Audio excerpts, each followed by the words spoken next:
I'm Jim, and I'm going to talk about the story of the universe. I have to watch the edge of the stage here, though. Okay, the story of the universe is a cosmological narrative that began 13.7 billion years ago, started when everything that was or will be, it's the story, our story, the story of the universe. Like a good story, it started with a big bang. This bang was infinitesimally specific. If it had been smaller, the universe would have imploded. Had it been way bigger, we wouldn't be sitting here drinking beer listening to this talk. Here is the big bang right in front of us. Pop. Atomic elements appear, gases expand, stars and galaxies are born. That was at 300,000 years.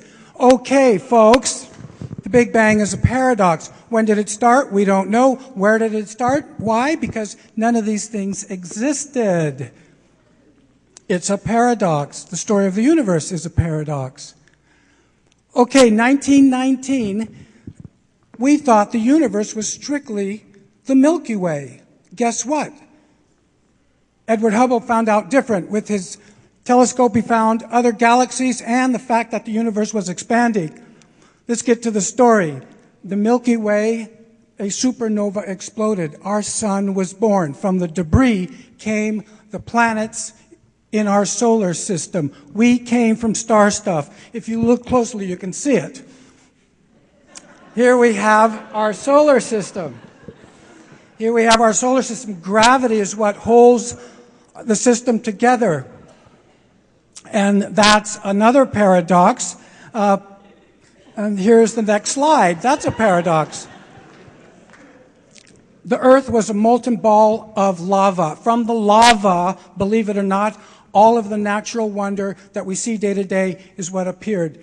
And for project managers in the office, in the building, we have timelines and deliverables. Universe, Earth, humans.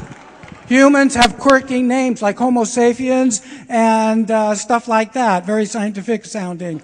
Okay, if you were going to map the story of the universe to a clock, we just arrived at 11:58. We are indeed the local new Addams family in the neighborhood. Okay, let's look at the intelligence. Let's take a look at the micro trivia. There's 1 trillion cells in the human body, 1 billion cells in the brain. The atoms are 99% empty space. And the next slide, it wants to tell us, here is our solar system. The Earth is tiny, the sun is gigantic. Let's compare our gigantic sun to our Arcturus star. Our sun is equally tiny, another paradox. We are in the universe, but really we are of it. We descend from the beginning where all space, time, and material originated. We are kin to all beings on the planet. Now, the universe came up with a clever way of seeing itself, and that's what we do. We see the universe, but there's something important to remember in this story is that we are not the story. We play a unique role, and our role is changing. The story is pointing us to a reverential appreciation for the natural wonder and the species on this planet. That's the next chapter. Why should I care? Well, in the few centuries that we've been here, we've changed the planet. When it used to take millions of years, we've done it in just a few hundred years. And we need to think of the children and the children's children and their children. Any nation that plunders its own resources for economic gain to the detriment of the larger context of the geological and biological systems of the Earth is endangering all the nations, including itself. That sounds familiar to me. Okay. The good news is that we can face any challenge, and we as a species have the ability to reinvent ourselves, and that's where we're going shortly.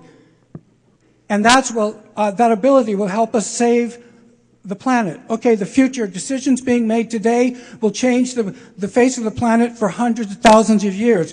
There are millions of organizations on the planet working with sustainability, social work, and so on. Okay, I'm a feather on the bright sky. I am the blue horse that runs the plain. I am the fish that rolls shining in the water. I'm the shadow that follows the child hunger of the young wolf. I and all of us, we are the whole dream of things. Peace.